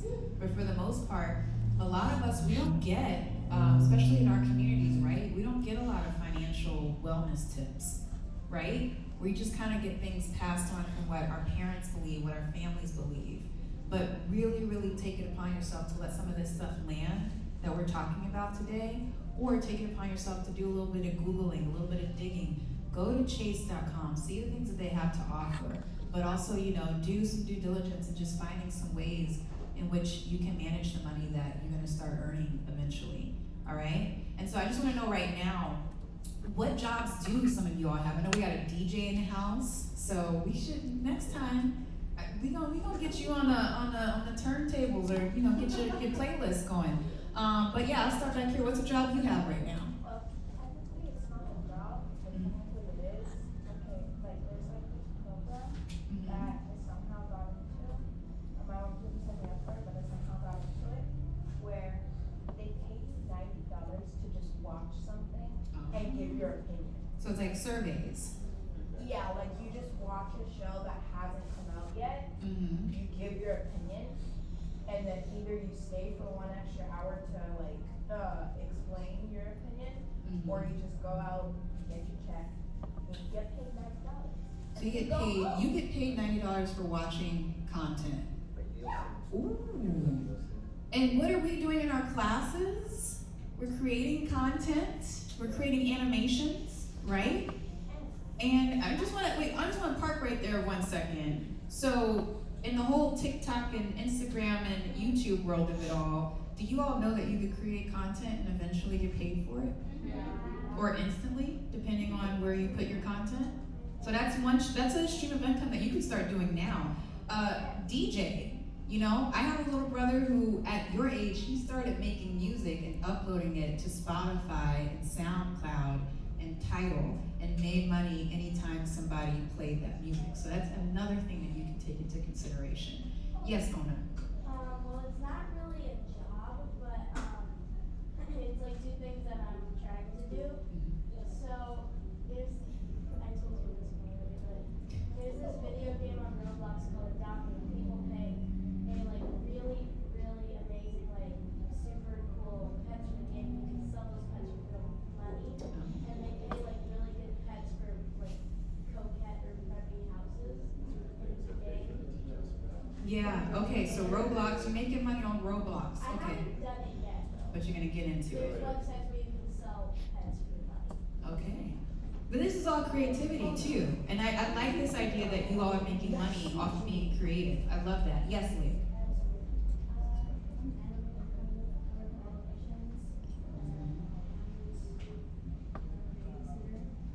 Babysitter and animator, and you also do voiceover work too, right? Yes. I gotta call you out, Lee. I gotta call you out. Yes, Kennedy? No, they'll give it to me.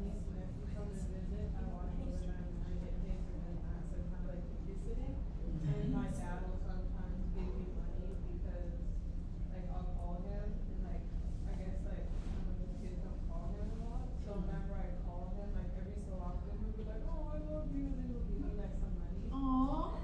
And sometimes, like, I've been trying to convince my mom to give me, like, just, like, a $10 allowance for doing my chores, because every Saturday, I clean both bathrooms, and then I, like, wipe down the mirrors and stuff. So she's been thinking about it. So it's kind of like. Love it. All right. I want to hear from ECHS. What type of jobs do you have right now? I definitely don't speak for ECHS, but I work at the dojo. I teach kids karate. Okay, so you just started early. Anybody over there? Any jobs you have to share? No shy? Got any jobs?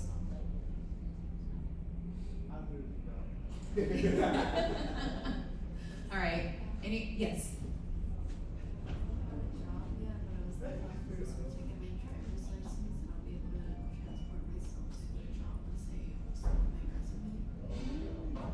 Getting those wheels are important to having a job,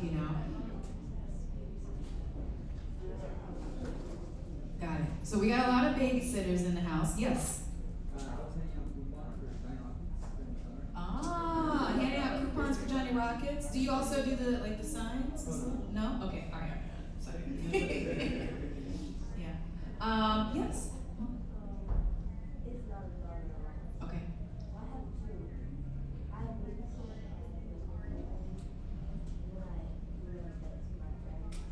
Bets? Okay. Okay. Babysitting and betting. Okay. All right. I can't touch the betting right now, but babysitting, that's great. Awesome. Okay, one more. Yes. I have 5 ways of making money. Number 1, holiday money, birthday money. My grandma Gloria paying me for not answering my calls sometimes. Okay. Or for my birthday. My dad randomly sending me money. And the interest I get in my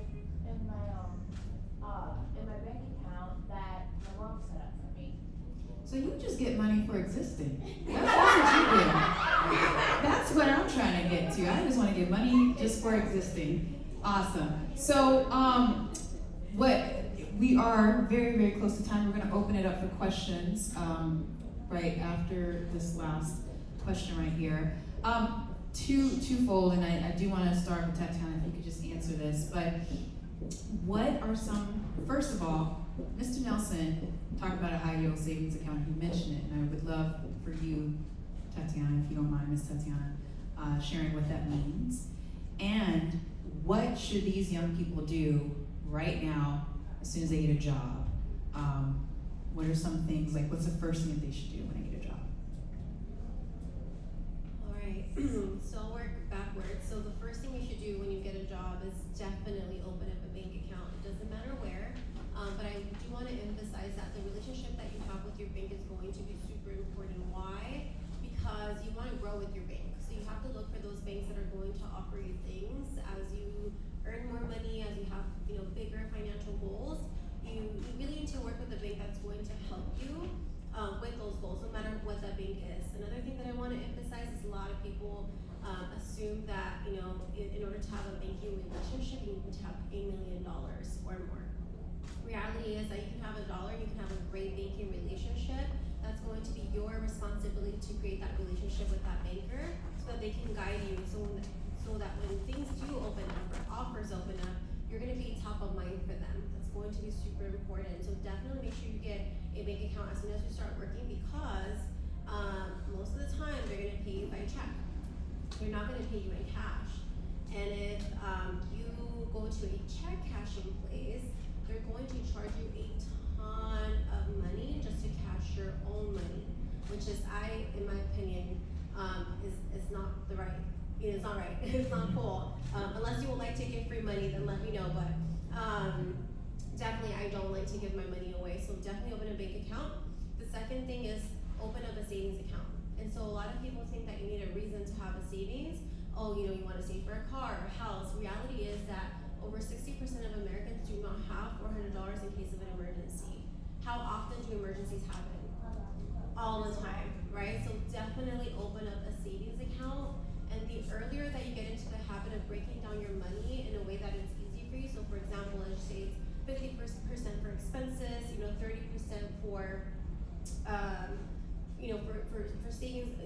It really depends on you. Everybody's going to be different, but as soon as you break that down, it's going to be easier, so that when you do get those promotions and those raises, that by the way you should ask for, then it's going to be easy for you to adjust. So I would say open up a bank account, open up a savings account, and just get into the habit of saving. Now, in terms of what a high yield savings account is, that's one of the things that I would recommend you doing, is checking every bank and see what they offer. A high yield savings typically will offer you a higher interest rate. You just have to make sure that it's a bank that you want to do business with, because in my experience, a lot of these banks, they're not easy to get a hold of, and so it just depends on what is more convenient for you. Fun story, my husband used to be at a credit union. When we were dating, we went to Puerto Rico. His card got declined. It was so embarrassing for him, I know. And we weren't even serious. So I was like, oh, red flag, right? And then we called the bank, and guess what? The because they only open Monday through Friday from 9 to 5. No customer service was available. That was a big issue. And then what I said was, right, 24 hours. He learned the hard way, but definitely make sure that you're banking with the right bank. Sometimes having that convenience is worth more than what you get paid in interest. And then definitely invest. So not only open up that high yield savings account, but also look for those investment opportunities. And if you don't know where to start, I always say walk into a bank and ask. It doesn't matter what bank it is. Look for that person that's going to guide you and help you, and that's passionate about what they do, because I can tell that you're very passionate about investing. I would like to find a Brad to walk into a bank and talk to about investing. Okay, so I am gonna open up for questions, and then I'm gonna have our panelists leave some final thoughts. So I'm gonna take just a few questions, all right? Does anybody have, actually, hold on, let's see. Before questions, what is one thing you learned today? Go ahead, Kennedy, what you got for me? I learned about how you should learn how to save it, that you should, like you said, when you save money, you should also spend it, but you shouldn't, like you should save it, you should also spend it so you can reward yourself. Okay, all right, yes, Kim? Sorry, yes.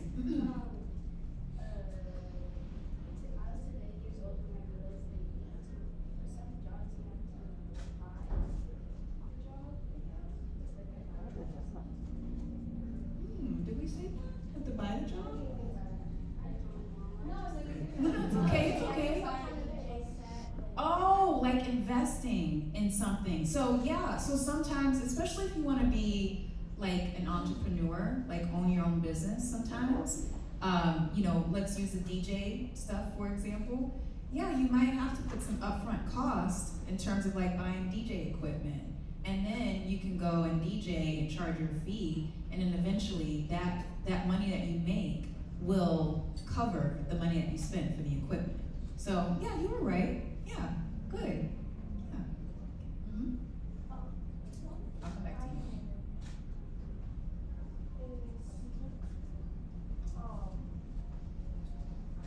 Whatever the meaning of the confusing words that he said, I forget their name, sorry. Mr. Brad. Mr. Brad said. The account. Yeah.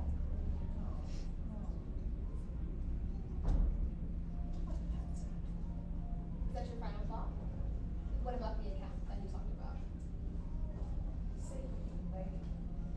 Oh, the different ways to save? Yeah.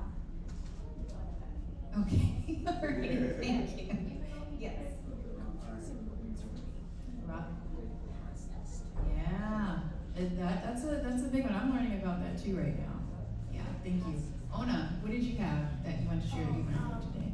My mom told me when I was like about 5 years old, better invest your little child, because when Jeff Bezos was just starting his career, he was like, I can't guarantee that I'll get you your money back, but I have a good feeling about this.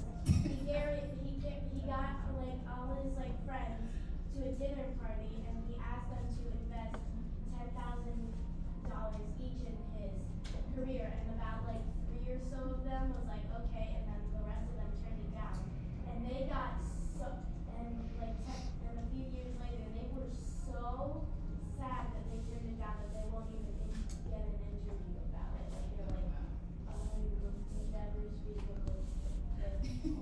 They could be A lot of coulda, woulda, shouldas that we've learned today, I think. So, yes.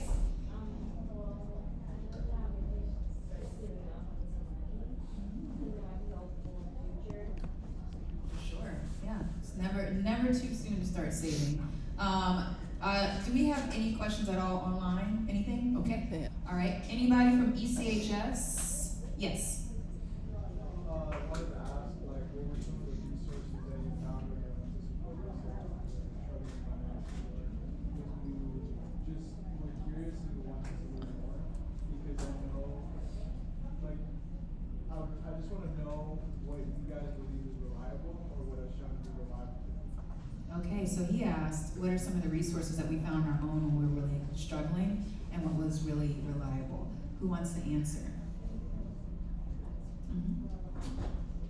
Alright, so we talked a little bit about social media, but something that I want to just reinforce is that if it sounds too good to be true, it probably is. Nowadays, the information, TikTok is being used more than Google, right? So that's where people go to find their information. Unfortunately, not everything is credible. So what I would say, where I get my resources from is directly from the banking institutions, because banks are regulated, right? So for us to say something, we're heavily regulated. So you know that it's credible for saying it. If we're putting it publicly, you know that it's true and that it's real. So I would say the biggest resource would be to go to any bank's website and then find out what resources they have available. For me growing up, we didn't have TikTok or Instagram, so I would go to the bookstore and just read those top business books. One of the biggest books that helped me was Robert Kiyosaki's Rich Dad Poor Dad. That completely changed my mind around cash flow and how to make that additional money. So I would definitely say some of the resources would be, books, definitely read, but then also find people with lived experiences. So go to the bank and ask and inquire. Most people like to teach others. And so if you were to come to me and say, hey, how do you buy a house? I can talk for days about buying a house. So just find those people that are passionate about it, and those are going to be the biggest and best resources you can have.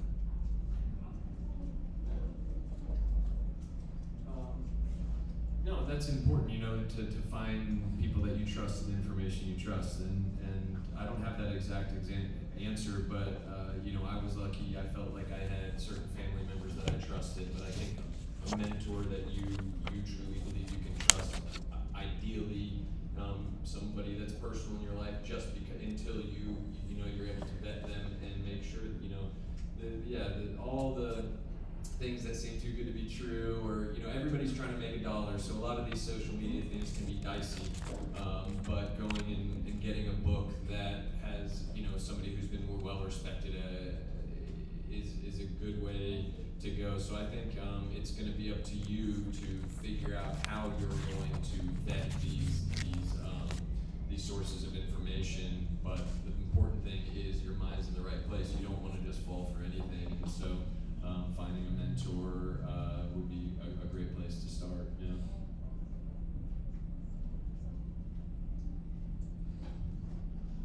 Just to piggyback what they said, doing your own research, definitely, because like Tatiana was saying, social media, sometimes you definitely have to fact check and do your own research in regards to the information you find.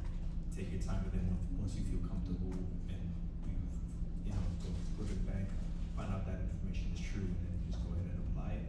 And also what Brad said, you realize, I've noticed a lot in my journey, the times I want to help out my peers or my friends, sometimes relatives, they might not be ready at that time. So just understand, your journey is your journey, but sometimes, being a person of action, once you start making some income from your savings account, and once you start applying and they start seeing the results, then some more people will tag along and follow.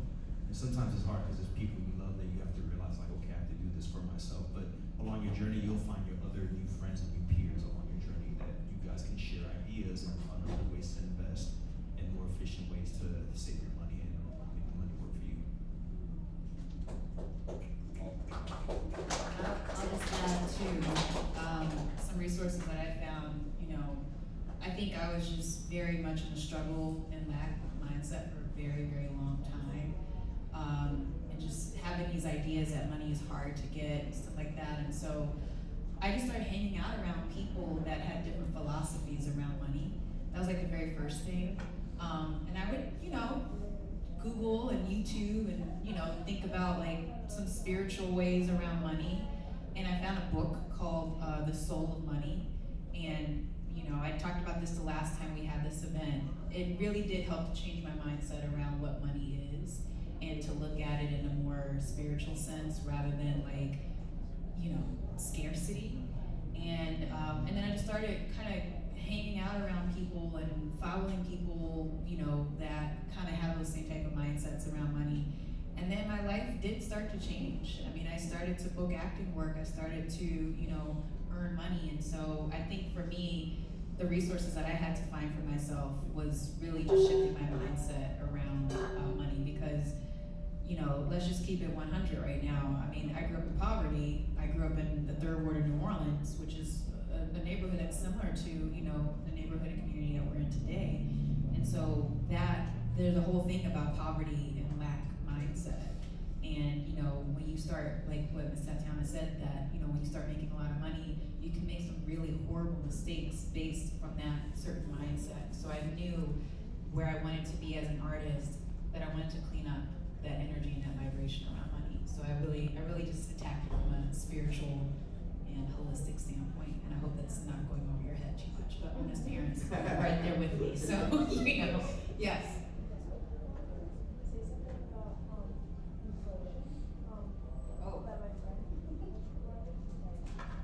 We do have to wrap up soon, but yes. Okay. My friend Gaia, when she found out about inflation, so she wants to be a president when she grows up. When she grows up, but she said that she's president, she's gonna stop inflation, but she's gonna make it go down. That's interesting. That could be dangerous too. Inflation. Just a little bit down. Yeah, well, there's Like, inflation, cheaper? deflation. I guess complex. We can table that for money talks too next time. We'll get to that. I'm gonna take 2 more questions, and then panelists, you're gonna leave some final thoughts, and then we're gonna get into our raffle, and then we're gonna head on out. So Kennedy, yes. I think for advice, I want to go to MIT and I want to play active so I become a scientist. But when I get money, I have a question. If I want to invest a lot of that money, what would be like the best way to do that, and like what things? So you got the money you want to get to go to college. You want to know how to invest that? I like money. Money you make in general. Okay. Which one of you panelists want to answer that question? Yeah, I think there's not an exact answer. There's a lot of institutions out there. I use Schwab, for instance, Charles Schwab. You'll be able to go on Google, and you'll get some of these answers. How do I invest? How do I buy stock? How do I do all these different things? Just a quick kind of thing. If you said you had $100 and you wanted to start investing it, for me personally, I might suggest there's a thing called diversification. So you want to spread your money out and be invested in more than one space, so that if that thing started to, if that business went down, then you wouldn't lose all your money. So there's something called the SPDR, S&P 500. It's 500 stocks that represent the American economy, and that could be, for instance, a great place to go and put your first $100, because then you're buying into all 500 of those companies technically, and it's a great way to immediately be diversified and make yourself safer. So if one of those companies within that fund goes down, another one goes up, you're making yourself a bit safer. But there's plenty of different institutions where you could open that account. They could talk you through it, but I think a good place to start would literally be Googling, those specific questions, and then from there, it'll just be a step-by-step thing. But I would definitely, personally recommend trying to do something like that, where you're not picking one exact company, you're buying into a whole bunch of companies at one time, and that's a safe way to start. We have 2 more questions, and then we're gonna do this raffle. My question is, how was it like starting off?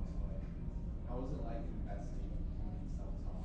And if you didn't have a mentor, what was the best advice? Like big advice to give us if you do want to start investing.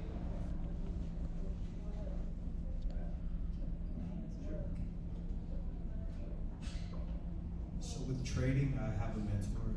His name is Tyrone Jackson. Just give him a little plug. But I actually have a meeting with him this evening. He's actually going to look at my account to see, if I need to diversify, or if I need to cut or to cut some of the stocks that I've invested in. What was your question? What was the other question? Just like how was it like starting off? It was scary. I was very scared. I had some mutual funds. I had investment in mutual funds, so I transferred it over and I used that to start trading. But it was very scary because I just had worst case scenarios in my head. Like, what if the market crashes, or what if the stock that I invested? But kind of like what Brad said, we used the Standard & Poor's, the S&P 500, which is a list of the top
how it functions, learning options and how to trade. So that's another whole aspect apart from trading too that you have to learn. So now that I feel a lot more comfortable, I'm going to start investing more. So I guess just start small and just seeing how it moves and how, you know, how you feel. And then once you get a little bit more confidence with it, and hopefully while your journey you do find a mentor or some peers that you guys can relate and have conversations with and you can trust. And once you get all that confidence, then you can start investing and just be a little bit more aggressive. Awesome. And then one last question. You had a question? Okay.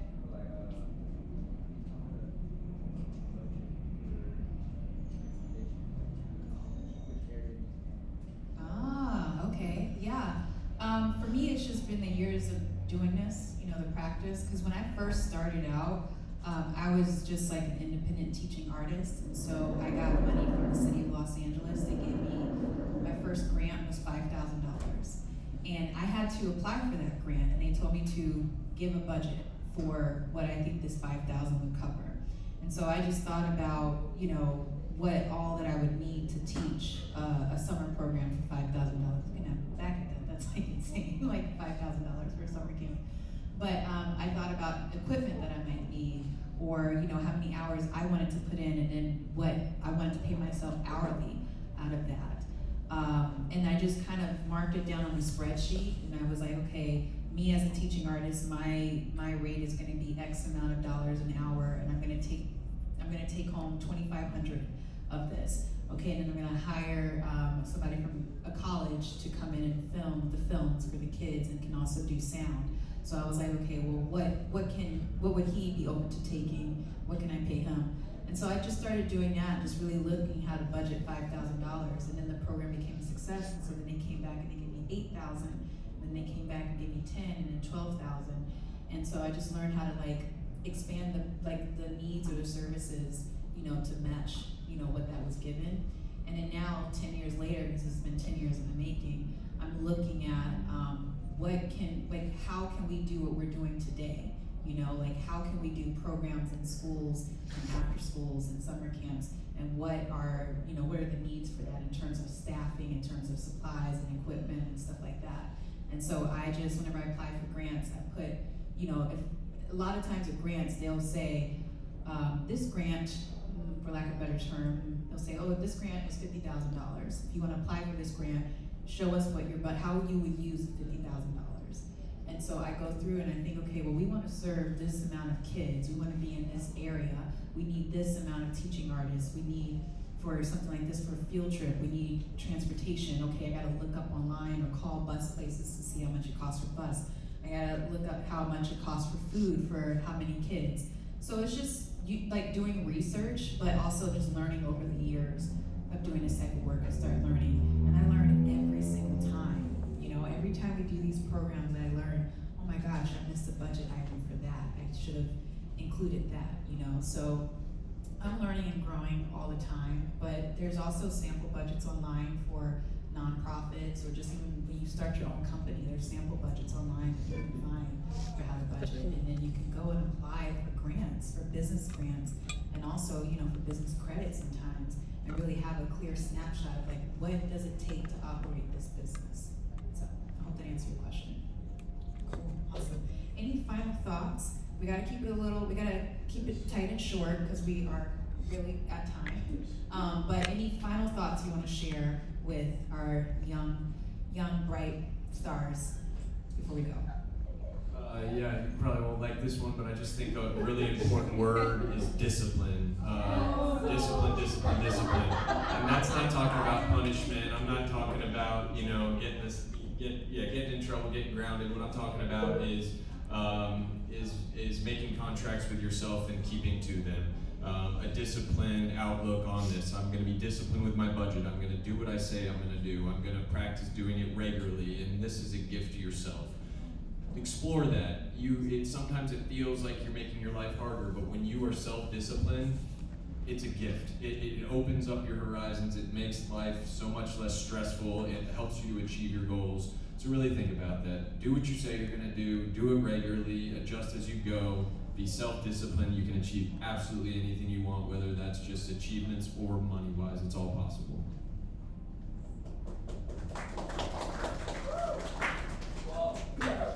For me, I would say take every opportunity you can.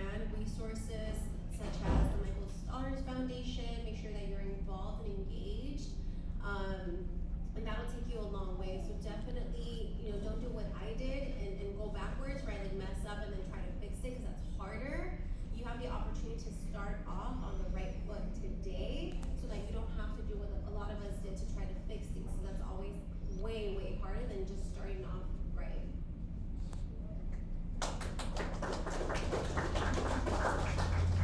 I'll keep it real brief. Please start now, because most of y'all don't have to worry about rent.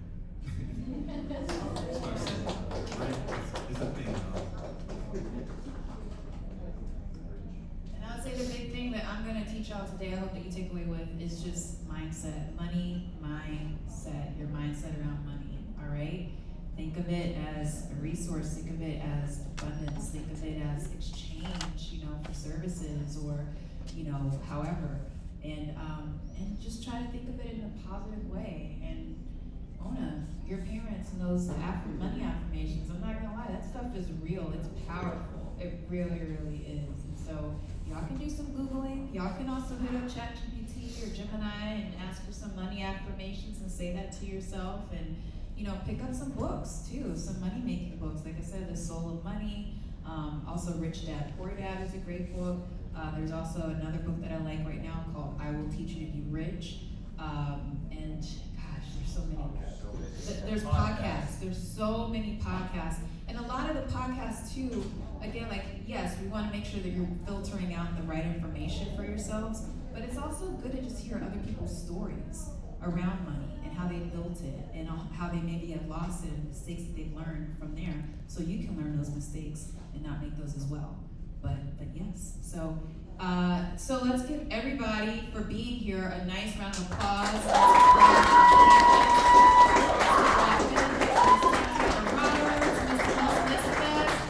All of Michael's water team, yes. Okay. All right, let me get somebody up here to help me. Let's do this raffle right here. Let me get. Oh, ladies, you want to come shake the bag? No? Okay. Go ahead. Come on, Paulina. Come on. Oh, come on, Anna. Yes. Y'all can both come shake the bag. Let's shake it. All right. So the first raffle prize is gonna go out, and you're gonna have to just meet me at the ATM before you leave. But it's $100 giveaway. Okay. So make sure you have your raffles, your numbers ready. Okay. All right. Wait. Wait. Oh, you have your ticket. Okay, so put your ticket in your pocket. Oh, wait, no. Oh, no. Paulina. Did you? Oh, no. Oh, no. Okay, you gotta put it in your pocket. Okay. Do you have go grab your ticket really quick, okay? All right. So, Paulina, you are going to shake that for me. Shake it.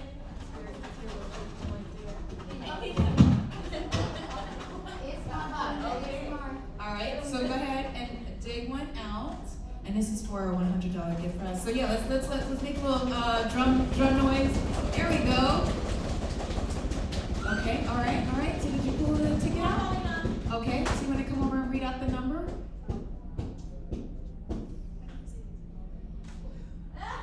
You want me to read it? Okay, 4 6 8 1 6 6.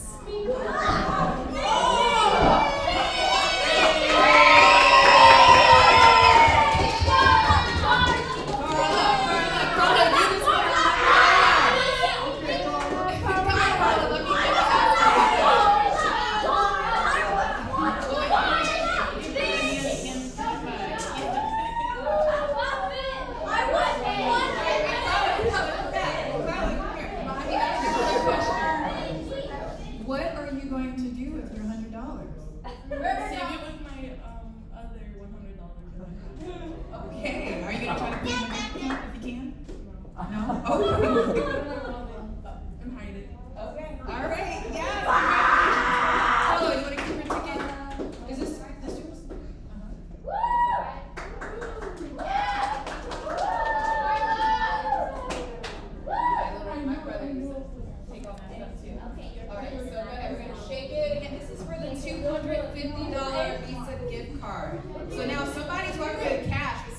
walking away with a gift card, which is kind of equivalent to a credit card without the interest. So you can't go over on this, all right? Right, is this the card? Is this the? Oh, okay. All right, so you go ahead and shake it. Let's give it a little.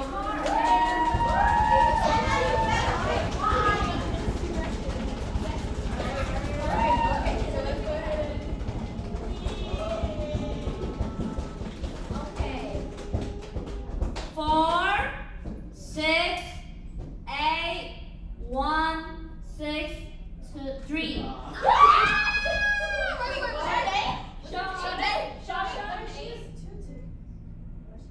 I'll repeat it again. Oh.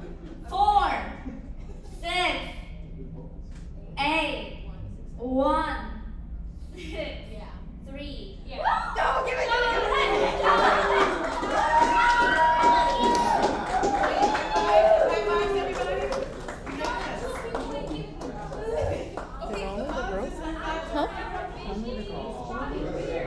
How long did the girls win? Only the girls' school one? Yeah. That's kind of weird. Sade. So Sade. It happens randomly, How you do know. use your I know. It would be nice if they both won on each side. Okay. Anything else from what you learned from today? In the Anything future, you're they gonna can do? have 2 different color tickets. Right. That way they can be Okay. mindful Well, to pick. money Right, yeah. makes you go a little Sure. conscious sometimes. I love it. So, what do you have to say?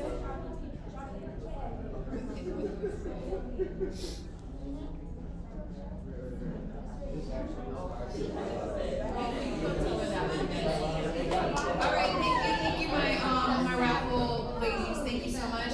And thank you all so much. You will have another try at the screening on December 14th to win a $250 gift card. And we might have some other prizes as well. So, just so you all know, for the, hey, stay with me. So, your teachers are watching you all in class. They're reporting back. I'm talking about Mr. Kevin, Miss Jeliza, Miss Emma, Miss Sin, Mr. John.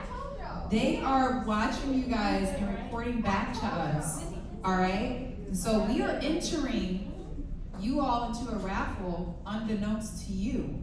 So when we do the screening on December 14th, those that are behaving, engaged, having a fun time, keeping it positive, even like, I know some days you're not gonna always be positive, but like you're showing up, you're doing the work, you're gonna be entered to a raffle, all right? To win $250 at the screening, and hopefully we can get some more prizes as well by then, okay? So keep that in mind, all right?